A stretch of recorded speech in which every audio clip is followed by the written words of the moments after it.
request that we keep standing while I recite the national prayers.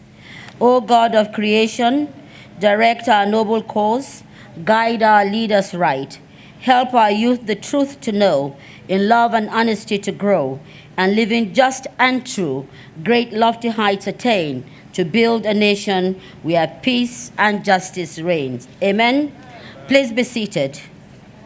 Femi Bajamila, the chairman of the Presidential Task Force on COVID-19 and the Secretary to the Government of the Federation, Mr. Boss Mustafa, the Honorable Minister of State, the very distinguished chairman of the Senate Committee on Health, and other members of the Senate present here, including members of the National Assembly, the Honorable Minister of State for Health, and other ministers present here, distinguished officials of the primary health care department as well as NAFDAC, members of the diplomatic corps, our frontline health workers, the Chief Medical Director of the National Hospital and his entire staff, distinguished ladies and gentlemen, members of the press, a very good morning to you.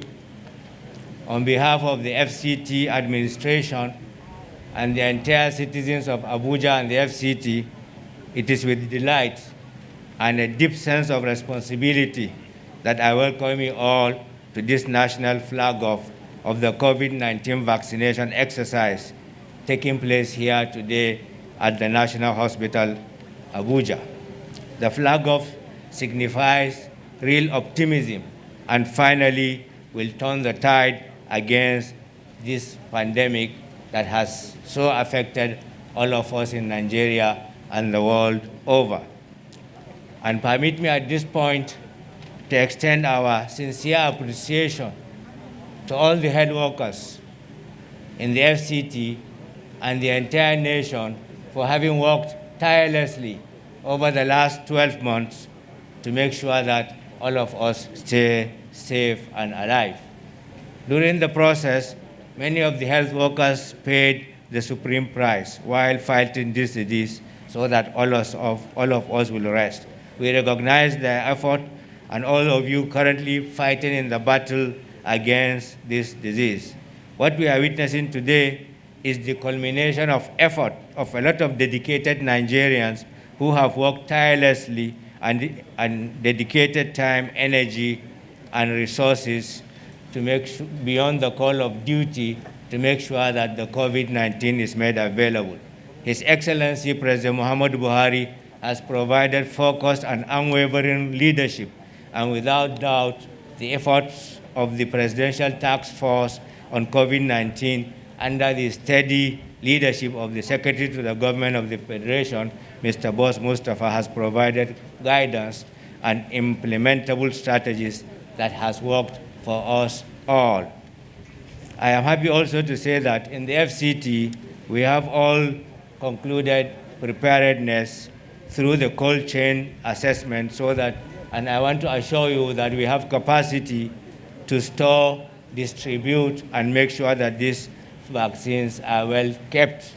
And I want to also mention that within the FCT, for instance, we already have designated 65 vaccination points in the 6 area councils for the first phase of the implementation. And these are 25 points in the municipal council, 10 points in Buhari, 10 in Gwagwalada, 8 in Kuje, 7 in Kwali, and the remaining 5 at Abaji. I want to end this address by calling on all the FCT residents to continue to take steps to contain the virus, particularly the well-accepted non-pharmaceutical interventions that has worked very well for us. Having said that, Your Excellency, distinguished ladies and gentlemen, once more, we thank you. We thank all our development partners for the hard work that has been done on this. And I do pray that with the flag off of this vaccination exercise, we are now going towards the end of COVID-19. Thank you, and God bless you all. Your Excellency, distinguished Speaker of the House of Representatives, Your Excellency, the Chairman of the Presidential Task Force and Secretary to the Government of the Federation, Your Excellency, the Minister for FCT, Your Excellency, the Minister of Health, Your Excellency, Minister of State, DG, Executive Directors, partners, I would like to stand on existing protocol. Today, I'm really excited and I'm honored to be delivering this goodwill message on behalf of all the partners, starting with those who put in place the COVAX facility, which is a collaborative effort between UNICEF, Gavi, CP, and WHO. Today, we are truly proud to witness this historic event, the flag off of the COVID-19 vaccination in Nigeria. Until recently, it seemed to be a dream. It gave all sorts of messages, news in the press. But today, we are happy to see that Nigeria received its first dose, its first batch of COVID-19 vaccine, and Nigeria will be administering this vaccine, this first dose, to healthcare workers to protect them. They've been our shield, and we need to honor them. I would like to ask the attending community to observe a minute of silence for those we lost to this fight and who were not lucky enough to receive this vaccine today.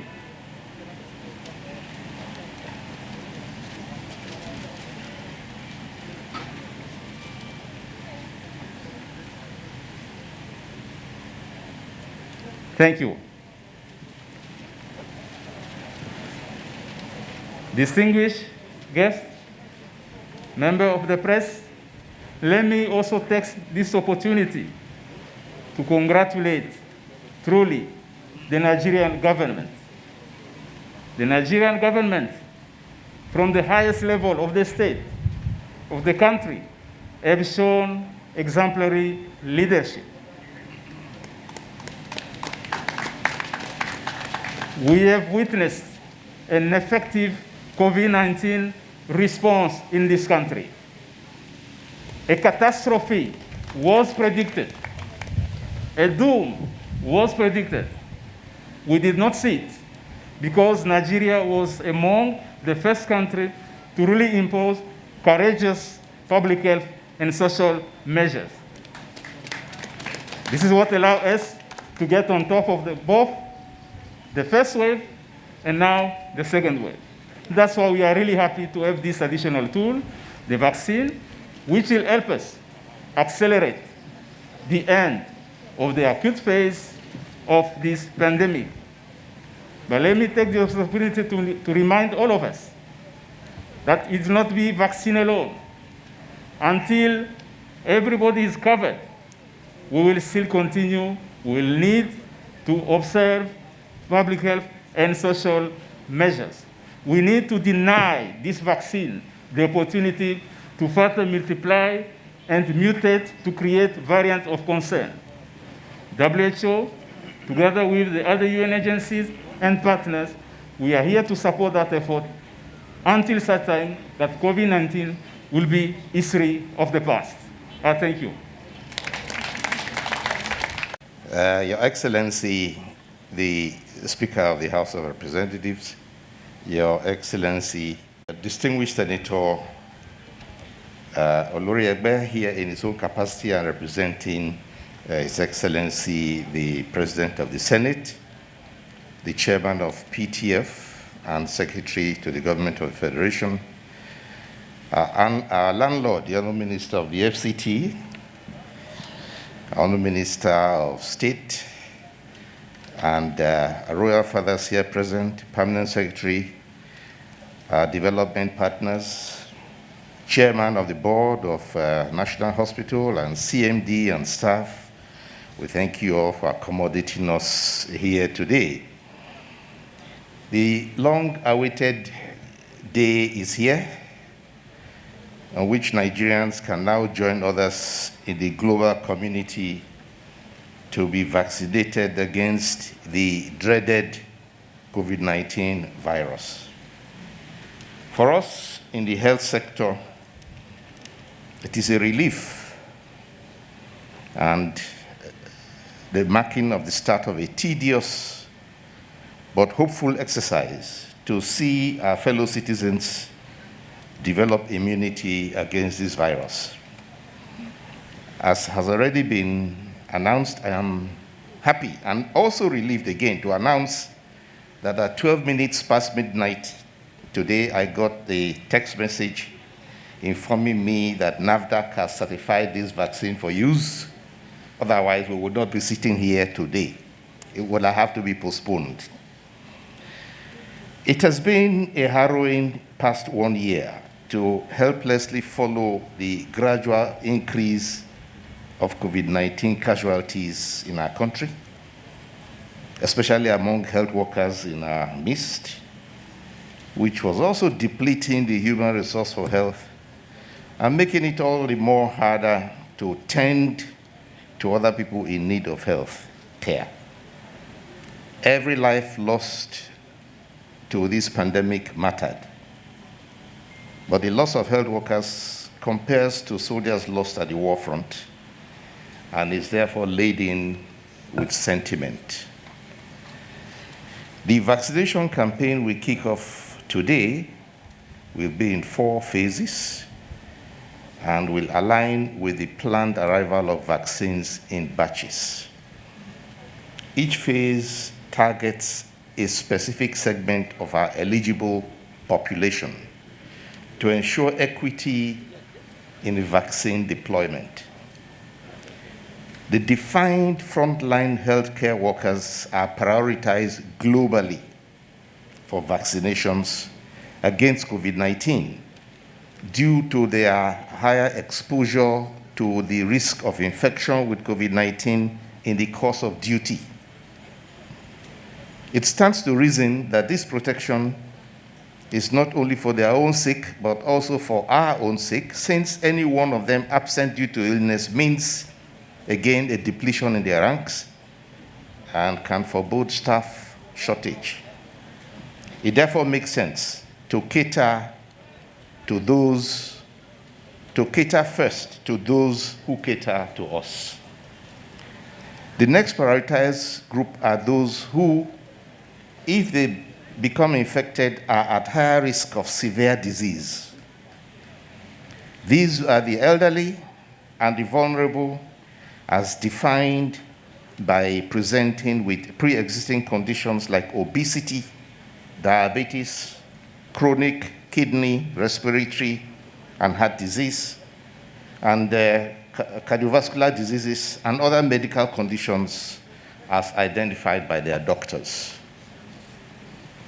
Ladies and gentlemen, all eligible groups must get vaccinated as and when due, while the non-eligible groups should respectfully await their turn. The vaccines are more than enough to go around, and they'll be coming in phases.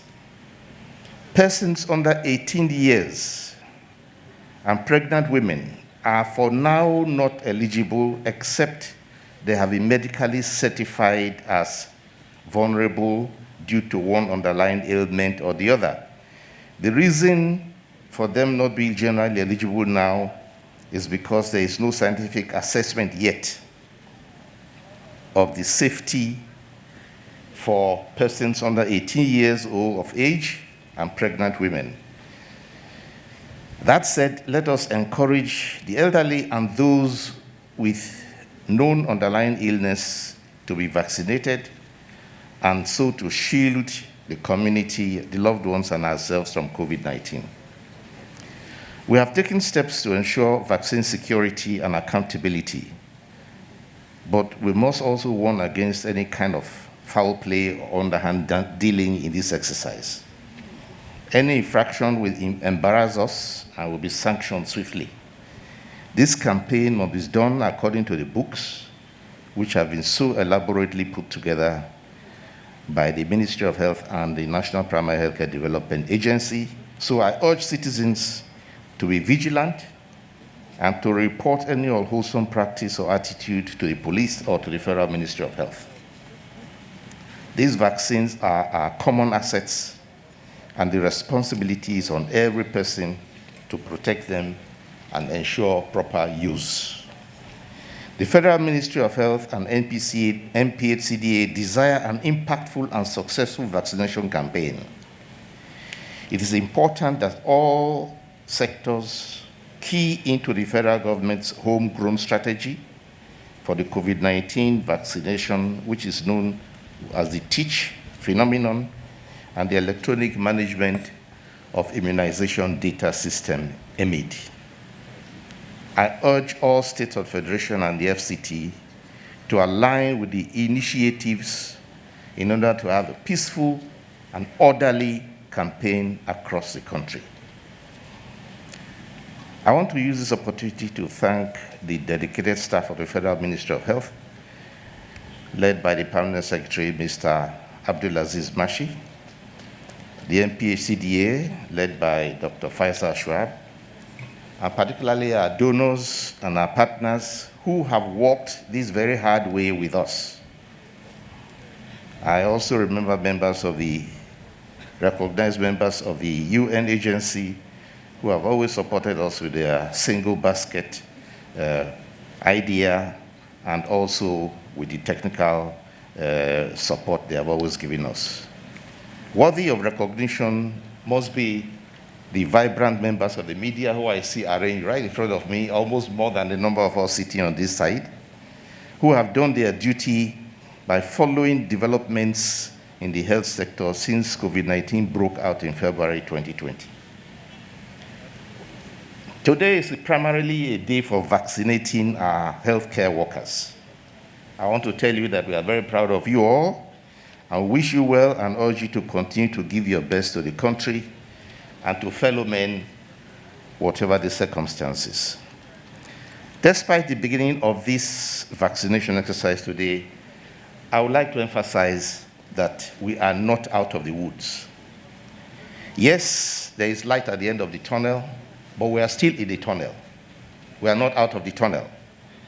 We need to continue as strictly as before with the non-pharmaceutical interventions, the public health measures, the wearing of masks, even if you have been vaccinated, the social distancing, the avoidance of crowd, and all the use of sanitizers and measures that have been expressly sung over the months in order to have the full benefit of this exercise. We are aiming for herd immunity. We are aiming to vaccinate 70% of the population. We are also aiming to look after the interests of our neighboring states in the West African sub-region with whom we have a lot of human traffic. Because as has been said by the Director General of the World Health Organization, no one is safe until all of us are safe. Thank you for your attention.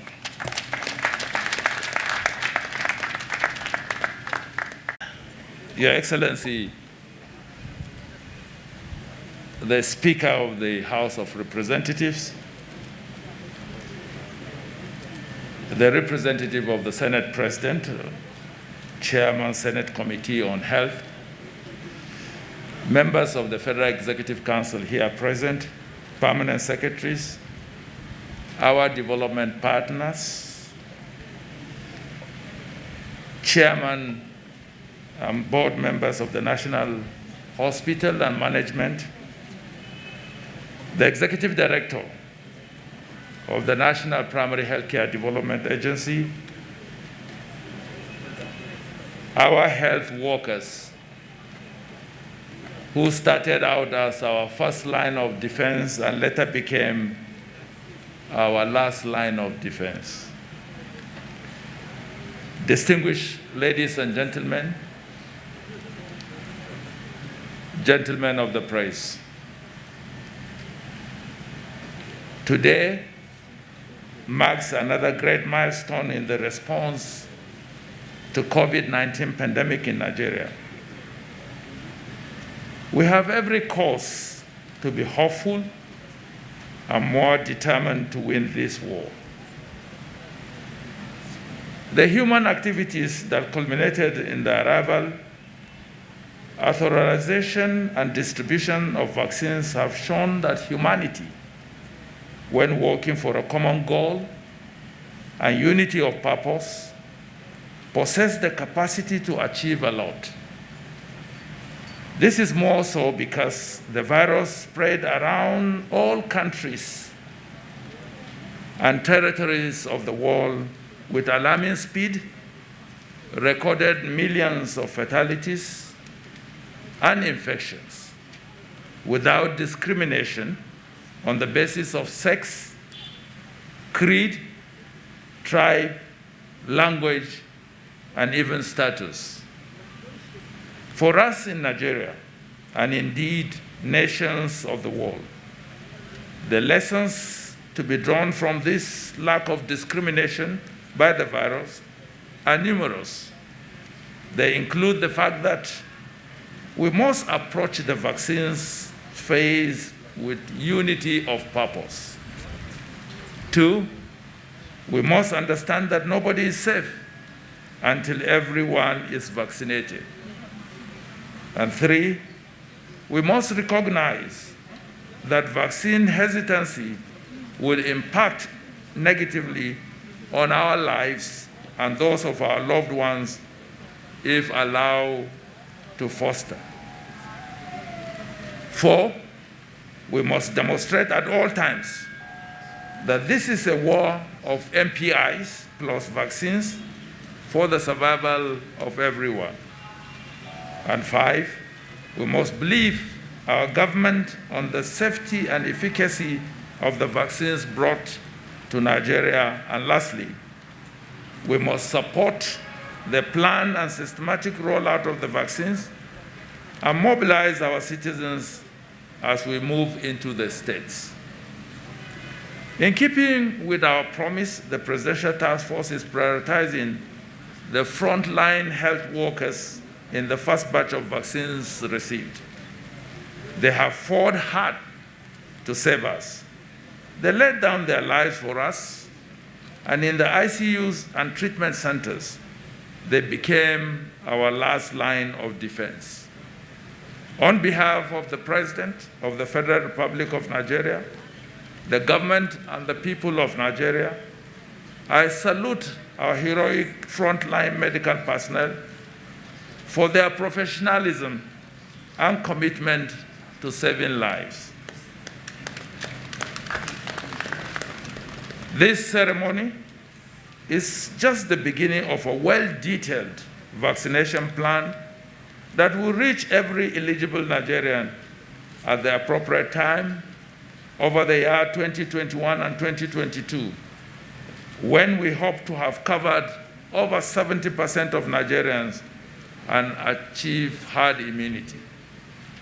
The vaccines will be arriving in batches, and I urge all Nigerians to be patient with relevant agencies of the federal government and subnational entities managing the deployment process. This is a novel rollout, just like the virus was a novel virus. Let me state categorically that vaccines are very sensitive, life-saving commodity, and the only authorized source is the federal government that has signed indemnity with the manufacturers. I therefore appeal to all Nigerians not to patronize fraudsters who are out to defraud, get rich, and in the end, endanger your lives. We must all be vigilant. On behalf of His Excellency the President, I now have the single honor and privilege to flag off the vaccination of eligible Nigerians against COVID-19, beginning with the frontline medical workers to the glory of God. And I thank you for listening.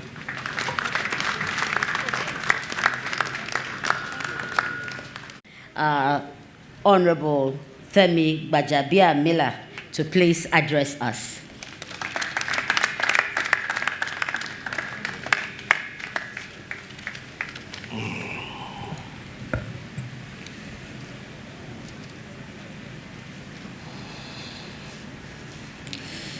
The Senate and House Committee Chairman and members of the National Assembly here present, the Secretary to the Government of the Federation and Chairman of the Presidential Task Force,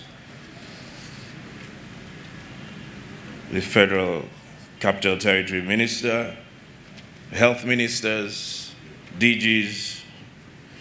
Allow me at this point to stand on the existing protocol, and of course, ladies and gentlemen of the press.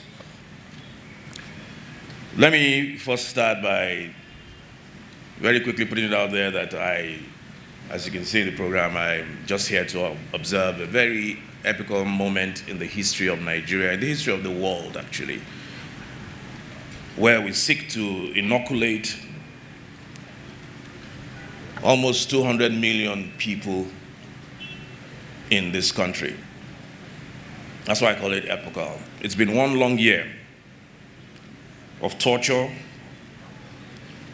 of sadness, of a change in lifestyle from what have already been established as our lifestyle. In doing that, let me thank the SGF and his team, because we have to remember how we got here, because we're very quick to forget sometimes. It's been about a year now, and the president put together a team led by the SDF and supported very, very ably by the ministers, the relevant ministers, and health personnel. I want to thank you and your team for what you have done and how you have led us to this point. I remember that time a year ago when the whole of Nigeria witnessed a daily briefing from the SGF and his team. I emphasize the word daily briefing because it's not a mean feat to sit down or to stand out there every single day and keep Nigerians abreast, transparent to Nigerians, briefing with facts and with truth. And whilst we like to compare ourselves with other countries that are well organized, we saw how they did their daily briefing and how in a matter of 30 days, a month, they had to stop.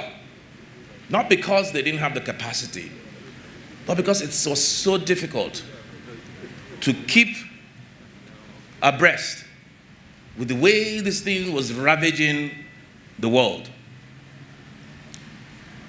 The way the virus was mutating and there were just different things were coming up. They stopped, and I'm talking about America. But our SGF and their team continued on the daily to brief us, to answer questions, and I think that is commendable and deserves another round of applause. Thank you very much.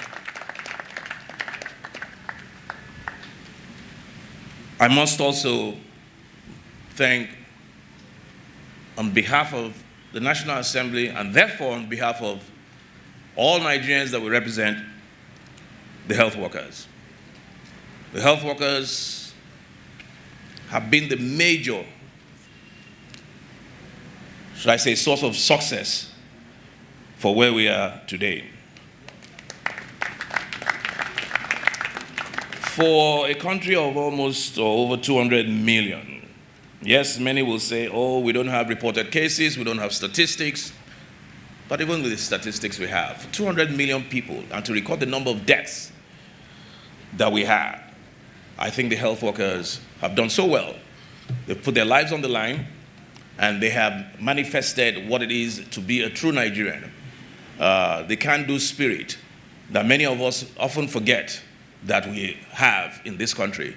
And I think they deserve even a bigger round of applause.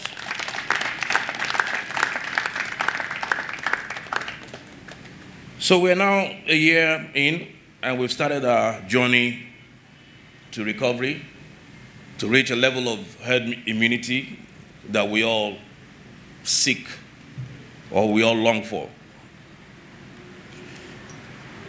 In this journey, let me very quickly preempt our journalists. We're a country of 200 million people or thereabouts. Whilst I expect the journalists and the press to continue to play their very important role of checks and balances, I want to please implore and charge and ask that we do it with a sense of responsibility in our reporting and not give to unfounded rumors. And this is a time for us to rally behind the government, because like the SGF said, the virus knows no creed, knows no religion, knows no ethnicity, knows no sex, knows no age. So it is time for all of us to come together as a country, because as I've often said, we're actually in a war, but in a war with an unseen enemy. And therefore, when a country goes to war, you go as one. So I want to implore the journalists, I want to implore Nigerians out there, not to give in to conspiracy theories, because we will hear them. We will hear conspiracy theories. There will be stories about, no, this virus is better than, this vaccine is better than that one. No. Vaccine is a vaccine is a vaccine. There are so many out there, Moderna, Pfizer, AstraZeneca, which is what we have today, that will do the job. And so we should encourage the government in providing and rolling out more and rolling out as many vaccines as possible. We have about 4 million now, and there's many more coming. The rollout plan is just as important as the vaccine itself, and that's what we should do. Even in countries where they have fewer in terms of population, they have issues with rollout because this is new. And so we will need the encouragement of the Nigerian people. We must not play politics with vaccine. We must not play politics with the health of our neighbor. We must be on the same page, whilst we also correct and do what you need to do in terms of your role in checking the government and holding the feet to fire, to their feet to the fire. We must do it with acute responsibility. From my understanding, the vaccine has a 12-week in between the first and the second dose. And from my understanding, the longer that interregnum, that period of between first and second, the more effective the vaccine is. From the research and the questions I have asked. AstraZeneca has been proven. Some people say it's 60-something% effective. Well, if it's 60-something percent effective, I have asked questions as well. But apparently, it's because it was the last, one of the last to come out just before the Johnson & Johnson. And by the time it gets to 12 weeks after the first dose, it gets to the stage of 90-something. That's when it hits the 90-something percentile, from my understanding. But whatever the case is, I'm sorry? Yes, I mean, the chairman, Senate Health Committee just said I was applying for Masters in Public Health. Well, I'm sorry, the issue of, what do you call it now? The issue of this virus is not the exclusive reserve of you doctors. This is public health that concerns all of us. And I can tell you that some of us are so concerned, even the man out there, that you'll be surprised that he knows more than you. Because this involves lives. Maybe some friend or some relative has dropped dead. So we do our research, but I still give deference to your professional knowledge. I think I owe it to the Nigerian people to also educate a little bit on the full implication of vaccination. I don't want us to go away thinking once you've been vaccinated, that's the end of the story. Like was said earlier on today, no, that's not the end. That's just the beginning of the journey until you take your second vaccination. But even then, we have to be mindful of the person that has not been vaccinated. So my understanding again is that once you've been vaccinated, you develop a level of immunity and you cannot be sick again. But from my understanding, whilst that can happen, the virus can still come into you, but it's ineffective in you, but you remain a carrier. You still carry the virus. Am I correct? Aha. So, if that be the case, for those who are lucky to get vaccinated early enough, understand that whilst you are safe, you may still be carrying the virus, and so you need to protect your neighbor. And so you need to continue to wear the mask. You need to continue to observe those protocols that were followed for a year, as inconvenient as it may be. You need to continue to wash your hands. You need to continue to wear your face mask and wear properly, except when you're speaking at a podium. So for me, it is important to send that message, to Nigerians that even though you've been vaccinated, you must continue to observe that protocol until we'll achieve that level of herd immunity. So I want to thank everybody once again. I want to thank the people who put this together. God bless you all. Thank you very much.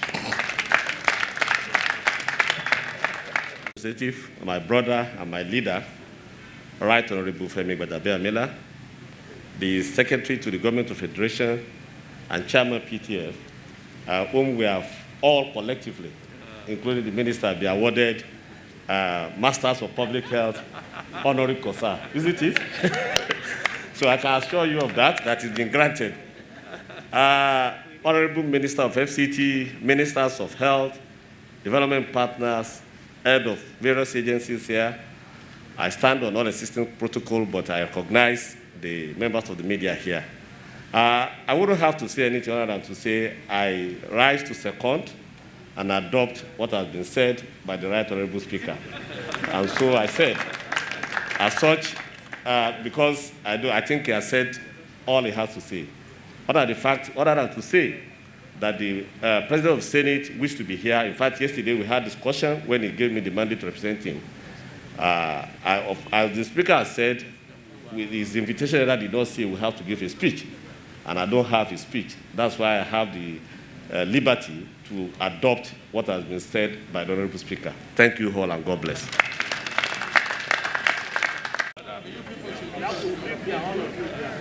Please, may I ask that we all leave so that we can capture every moment of this historic time.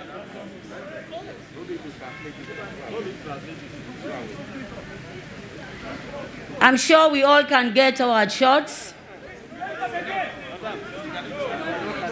They're not translating, it's action.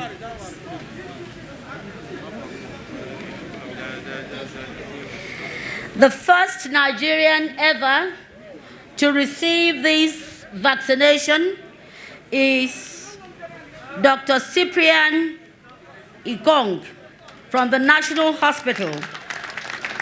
I was reliably informed that he has been at the isolation center from March 2020 when this pandemic broke in Nigeria.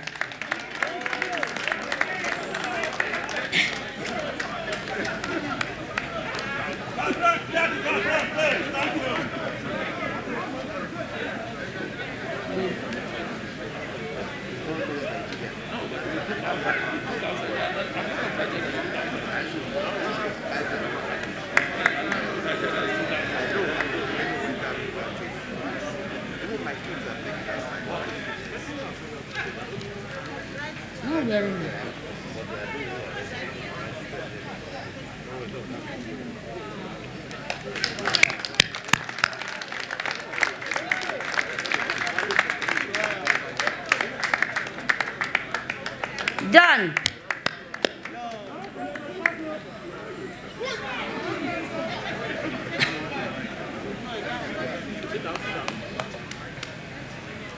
So I just wanted to take the opportunity to show that with this vaccination card, we also have a QR code.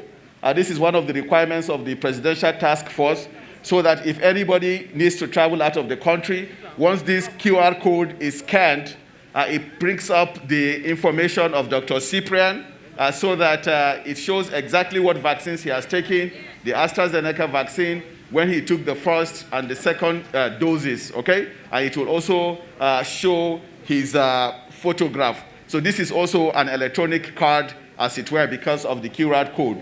This card also contains the exact batch number of the vaccines that he has taken. Thank you very much. Thank you very much. Historic moment. Dr. Cyprian, thank you for your sacrifice. The next recipient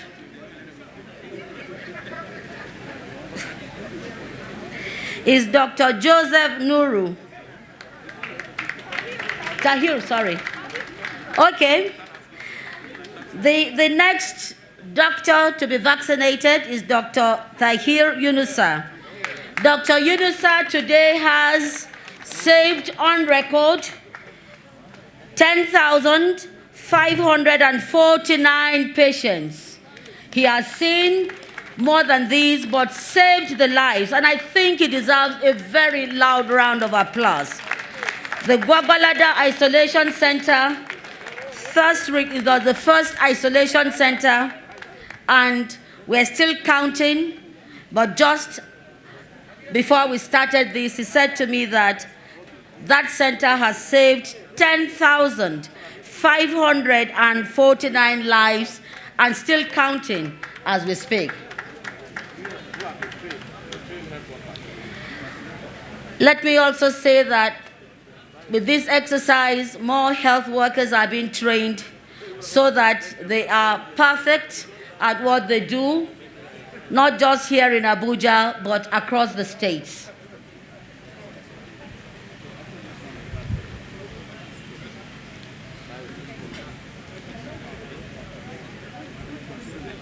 Okay. Our nurses have been trained, and they are doing what they know how to do best.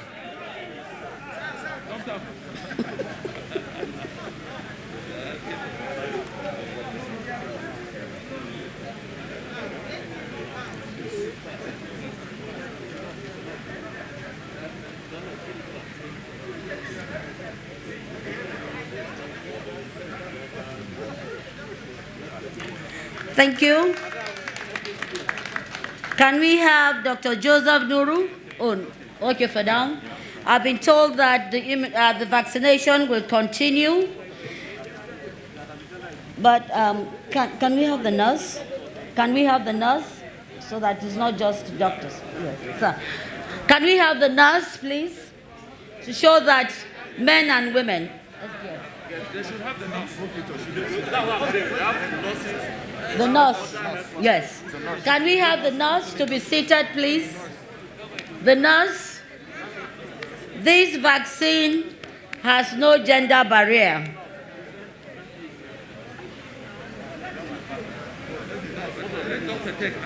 Let doctor take.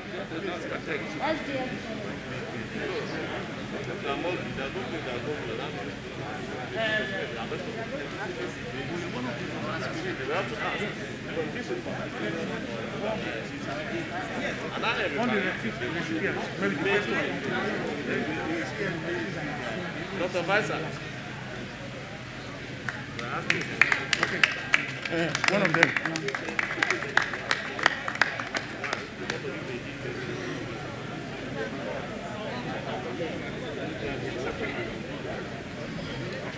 So the last doctor. Let's call the last doctor.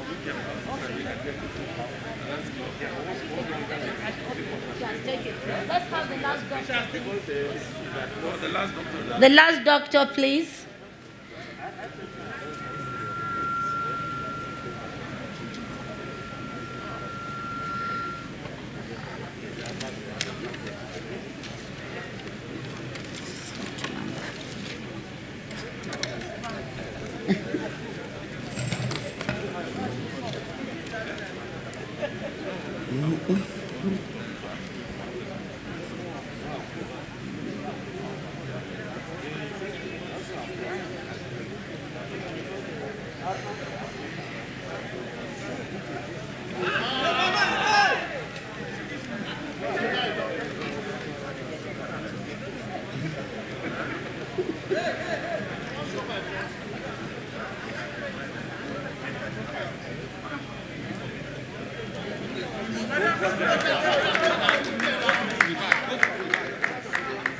Thank you very much. Your Excellencies, all very distinguished ladies and gentlemen, may I please call on the Honorable Minister of State for Health, Senator Dr. Mamora, to move the vote of thanks. One person, okay. Do we have a recipient who would want to speak before the vote of thanks? Yes. Quickly, please. Thank you very much. Hospital, our isolation center, under the able leadership of the National Hospital. They've provided everything we need for this fight. We've lost some, we've got some, and we are happy we are getting the vaccine now in Nigeria. I think that is about the best news we've had since. I only wish my dad had had that vaccine maybe months ago or so. We lost him, but we thank God. And the fight is still on and we will win. Thank you. Well, you can see I just took the vaccine now, and I feel good. And I have dreamt of taking this vaccine, and I have taken the vaccine today. Thank you very much. Thank you. Thank you very much. I'm sure if we take a quick... The SGF, who incidentally is the chairman of the Presidential Task Force that has led the response activities thus far. And of course, we had to confer on him public health expert, because he has done so well. Our host, Minister of FCT, and my colleagues in the cabinet, and our royal father here present, and the media, thank you very much for what you have done. Now, this is the day we've been waiting for, and now we have seen it happen in terms of the vaccination of some frontline health workers. 3 messages have resonated from day one that the pandemic broke out. First is the message of national unity, and that is what has brought us thus far. We are united against a common enemy.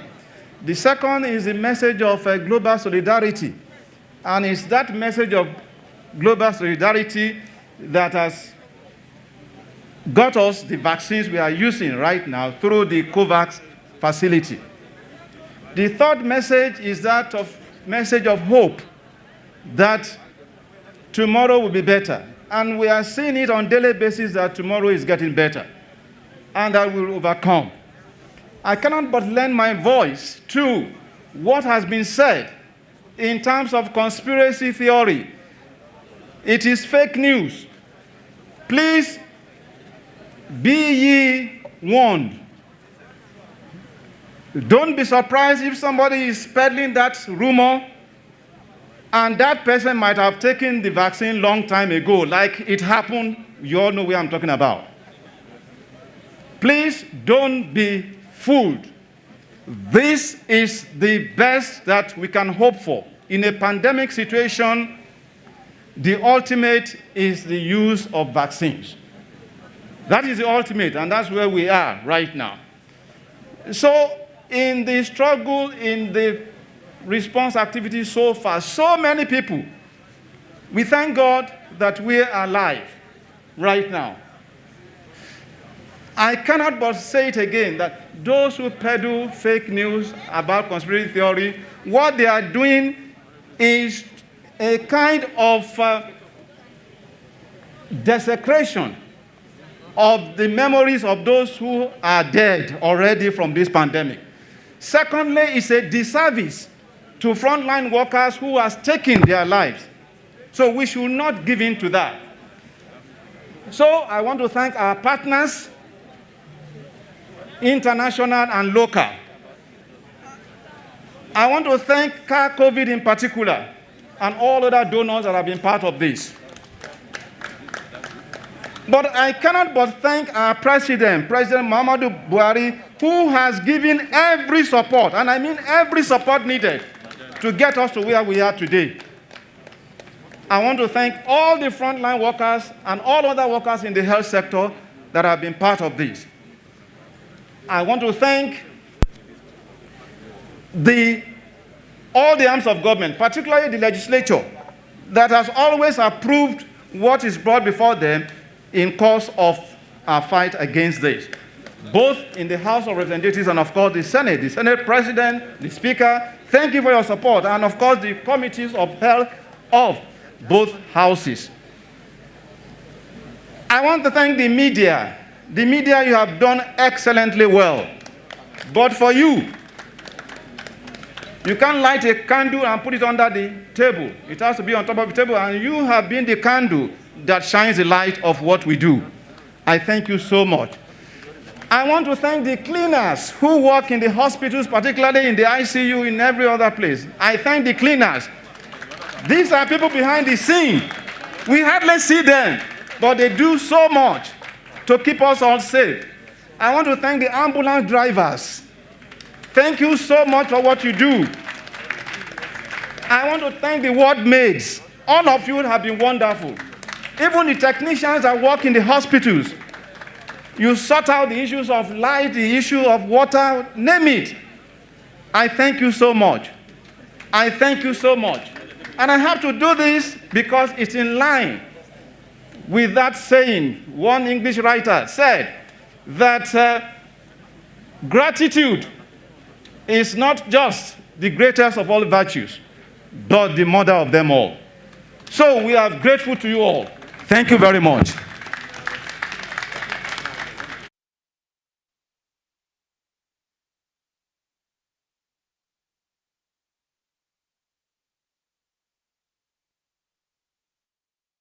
The vaccine is safe, you can see me, and it's a nice experience to be the first.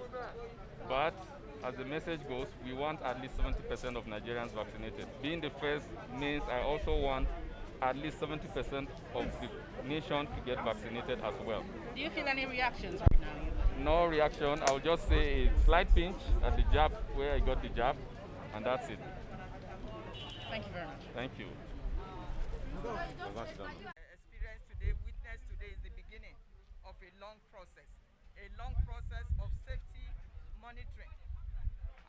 The NAFDAC's mandate is to do safety monitoring or post-marketing surveillance of any product that gets into the market, any new product that gets into the market. And we are ready for this. We have this app. I don't think you can see it, but it's on my phone. It's called Med Safety App. It's an app that you and I can download. It's free. If you go on Google or Apple Store, you can download it, Med Safety App. And we are sending out to download, how to record the side effects or the adverse drug reactions on the Med Safety App, and then it will be transferred to us in NAFDAC, and it will be moved to what is called Flow in Uppsala, Sweden. So we're going to be doing safety monitoring from now till about 1 year. This is what all countries are doing, and we are comparing data as we speak. Because we didn't start on time or start giving vaccines on time, we didn't have data. I didn't have data to compare with my colleagues that we meet every 2 weeks. But now we start, accumulating data on side effects, adverse drug reactions that could come up. So it is a long journey from now, but I believe, generally speaking, this vaccine is safe. First, because we are not the only country that has taken it. It's safe, and it's going to create more immunity against COVID vaccine. So you found out it's about 70% efficacious? It is about 70% efficacious. And 1 year ago, when you say a vaccine is 70% efficacious, that is super. Because it is usually between 50 and 75, or 50 and 70%. But because of new technology, Pfizer-BioNTech is 95 or 94.5.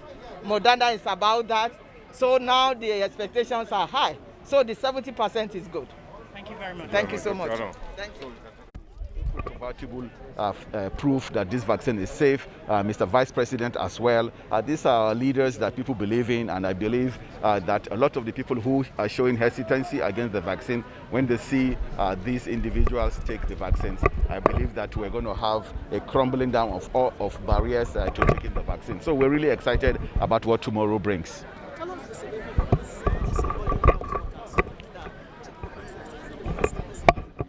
Well, it is huge. It is huge because this is a moment we've been waiting for in the last few months. There have been questions about whether we will get the vaccines or not. There have been questions about whether we have the ability to actually acquire the vaccines, right? You've been in the media and you know there's been a lot of talk. So today is huge. It is huge for all Nigerians, but particularly I can imagine what it must feel like for the first person that took the vaccine, Dr. Cyprian. I'm sure he'll be elated, and someday, you know, he's going to be telling his great-grandchildren, you know, how he went through the process of actually taking the vaccine. And like you heard him say, he actually dreamt about taking the vaccine, and now he has taken the vaccine. So this is the opportunity for all those health workers to make their dreams come true.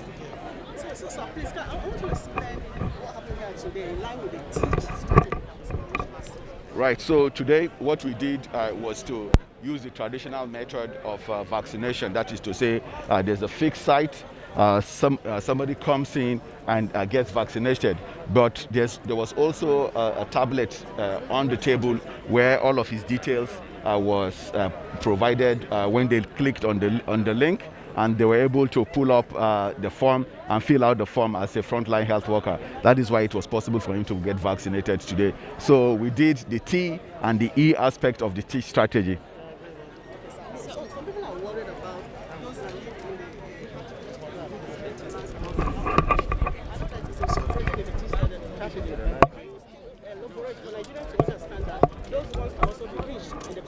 the Yes, as part of the T strategy, we have provision for assisted electronic registration. So for people who do not have phones or do not have the ability to register online, they will be catered for. For those who live in hard to reach areas, riverine areas, mountainous areas, there will also be teams that will go from house to house to try and register those individuals who do not have access to the devices, right? So we've made provision for the generality of Nigerians, irrespective of whether you live in an urban area or you live in a rural area. You will have the opportunity to either get e-registered by clicking on the link and filling out the form, or there's somebody who can assist you, that designated people in the local government who can help. But also we'll have teams that will be going from house to house that will help with that registration, so that everybody who is eligible for the vaccination does get the vaccine. How soon are we expecting the next consignment of the vaccine? So from what we hear, it's going to be from between this month to next month. We're working closely with COVAX and the African Union. We expect that the next batch of vaccines will likely come from either of these sources, and it's likely going to be the AstraZeneca vaccine as well. So we're all optimistic that even before the people that took the first dose are due for their second doses, will have another consignment of vaccines that will make it possible for them to get their second doses and actually continue to vaccinate other people, okay? This event will obviously put to rest many months of skepticism in the minds of Nigerians about the vaccine. Edie, please, I wanted to also reassure Nigerians that the vaccine is safe. It's not killing anybody. We've gone through a very rigorous process. Again, this is part of the reason for the delay. So we've waited for so long because we went through a very rigorous, very careful process to select the vaccines that have been listed by the World Health Organization for emergency use listing. We also looked at the vaccine that stringent regulatory agencies such as the Food and Drug Administration have already approved, and then we also handed it over to NAFDAC and made sure that NAFDAC approved these vaccines. Only a few hours again, the final checks from NAFDAC, clarified that it was okay for us to go ahead with the rollout of the vaccines. So there's a lot of excitement all around. I know that people have asked questions about the safety and efficacy of this vaccine. these vaccines are safe, they're efficacious, and we're going to do the best that we can to make sure that everybody who is eligible for the vaccine gets the vaccine. Now the hard work begins, and we're all prepared for it.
We understand you have the disease or the infection than to have the experience. It was around June. I came into the hospital because I believed I was not feeling well and not breathing fine. So when I came, they took my SpO2, which is oxygen saturation, to the organs, and it was low. And they said, you cannot go, Mitron, we have to admit you in isolation ward. I said, for what? They say you are suspecting you for COVID-19 infection. I said, okay.